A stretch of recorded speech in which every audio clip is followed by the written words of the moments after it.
Assalamualaikum warahmatullahi wabarakatuh. Shalom, Om Swastiastu, Namo Buddhaya, Salam Kebajikan. Video kali ini adalah video pembelajaran untuk materi elektrodinamika. Perkenalkan, saya Nurul Wahda, mahasiswi Magister Pendidikan Fisika, Fakultas Matematika dan Ilmu Pengetahuan Alam, Universitas Negeri Yogyakarta. Nah, untuk memahami lebih lanjut terkait materi elektrodinamika, simak video ini sampai selesai ya. Pertama-tama, pernahkah kamu melihat gambar-gambar yang ada di bawah ini? Ya, betul sekali. Sudah tidak asing bukan? Karena gambar-gambar ini sering kamu lihat di dalam rumah maupun di luar rumah. Gambar ini merupakan alat yang bernama microwave dan antena. Tapi tahukah kamu bahwa dalam pengoperasian microwave dan antena ini ternyata menggunakan persamaan elektrodinamika loh? Nah, kira-kira persamaan elektrodinamika apa ya yang digunakan dalam kedua alat ini? Simak video selanjutnya. Persamaan elektrodinamika yang digunakan untuk kedua alat tadi adalah the potential formulation atau persamaan potensial. Nah, dalam video ini saya akan menjelaskan terkait sejarah, teori, dan aplikasi dari potential formulation.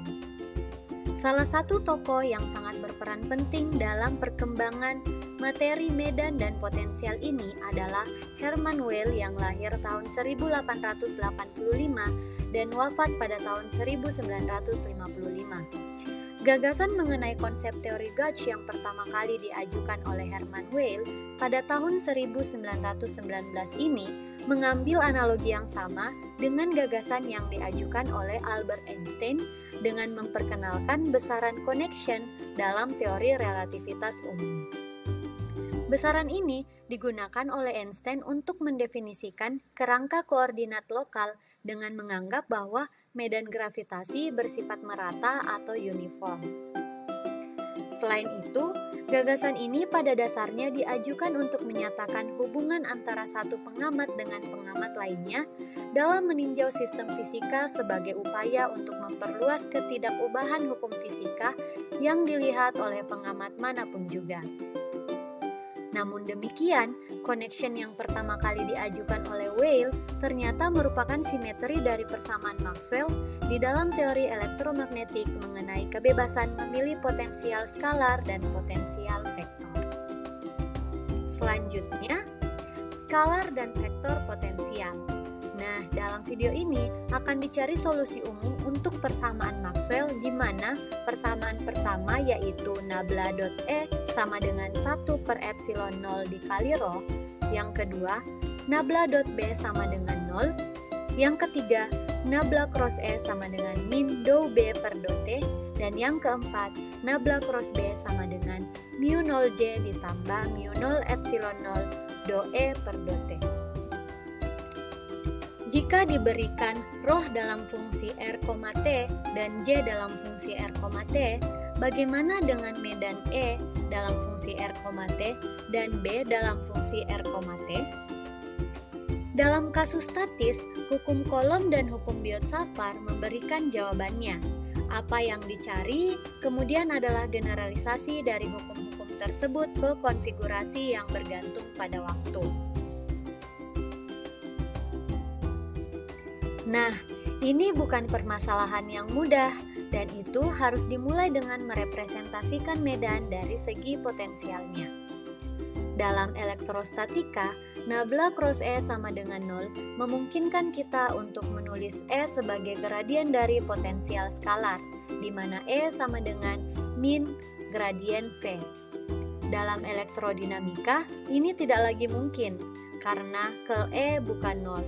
Tapi, B tetap tanpa divergensi sehingga B sama dengan nabla cross A, seperti pada magnetostatik.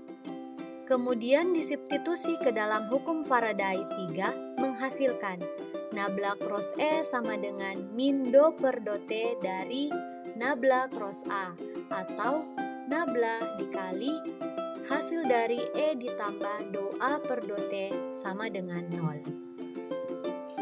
Ini adalah kuantitas, tidak seperti E saja yang kernya lenyap. Oleh karena itu, dapat ditulis sebagai gradien skalar E ditambah do A per do T sama dengan min gradien V. Dalam hal V dan A, maka E sama dengan min gradien V dikurang do A per do T. Ini mengembalikan ke bentuk lama, tentu saja ketika A konstan. Representasi potensial dari persamaan 2 dan 3 secara otomatis memenuhi bahwa kedua persamaan Maxwell ini homogen, yaitu persamaan 2 dan 3. Bagaimana dengan hukum Gauss 1 dan hukum Ampere atau Maxwell 4? Disubstitusi persamaan 3 ke dalam persamaan 1 dan ditemukan bahwa nabla kuadrat V ditambah do per do T dari hasil nabla dot A sama dengan min 1 per epsilon 0 dikali rho. Ini menggantikan persamaan Poisson yang berkurang dalam kasus statis, menempatkan persamaan 2 dan 3 menjadi persamaan 4 dan menghasilkan nabla cross hasil dari nabla cross A sama dengan mu 0J dikurang mu 0 epsilon 0 nabla dikali do V per do T dikurang mu 0 epsilon 0 dikali do kuadrat A per do T kuadrat. Atau menggunakan identitas vektor, nabla cross hasil dari nabla cross A sama dengan nabla hasil dari nabla dot A dikurang nabla kuadrat A, dan mengatur ulang sedikit dengan istilah nabla kuadrat A dikurang mu 0 epsilon 0 dikali do kuadrat A per do T kuadrat dikurang nabla dikali hasil dari nabla dot A ditambah mu 0 epsilon 0 dikali do V per do T sama dengan min mu 0J. Persamaan 4 dan 5 berisi semua informasi dalam persamaan Maxwell. Persamaan 4 dan 5 dianggap jelek dan mungkin cenderung meninggalkan formulasi potensial sama sekali. Namun, telah berhasil mengurangi 6 masalah, menemukan E dan B masing-masing 3 komponen menjadi 4, V 1 komponen, dan A 3 lagi. Apalagi persamaan 2 dan 3 tidak secara unik mendefinisikan potensial, dibebaskan untuk memaksakan kondisi tambahan pada V dan A selama tidak ada yang terjadi pada E dan B. Mari kita cari tahu dengan tepat apa yang dimaksud dengan kebebasan Gauge ini. Nah, misalkan kita memiliki dua set potensial, V, A dan V aksen, A aksen yang sesuai dengan medan listrik dan magnet yang sama. Seberapa banyak mereka bisa berbeda? Ditulis A aksen sama dengan A ditambah alfa dan V aksen sama dengan V ditambah beta. Karena kedua A memberikan B yang sama, curl mereka harus sama dan karenanya nabla cross alfa sama dengan 0. Oleh karena itu, kita dapat menulis alfa sebagai gradien dari beberapa skalar, di mana alfa sama dengan gradien lambda. Kedua potensial tersebut juga memberikan E yang sama, jadi nabla beta ditambah do alfa per do T sama dengan 0, atau nabla dikali hasil dari beta ditambah do lambda per do T sama dengan 0.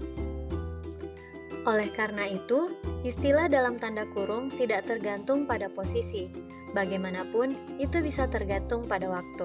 Sebut saja K fungsi T, di mana nabla dikali hasil dari beta ditambah do lambda per do T sama dengan 0. Sebenarnya, mungkin juga menyerap K fungsi T ke dalam lambda.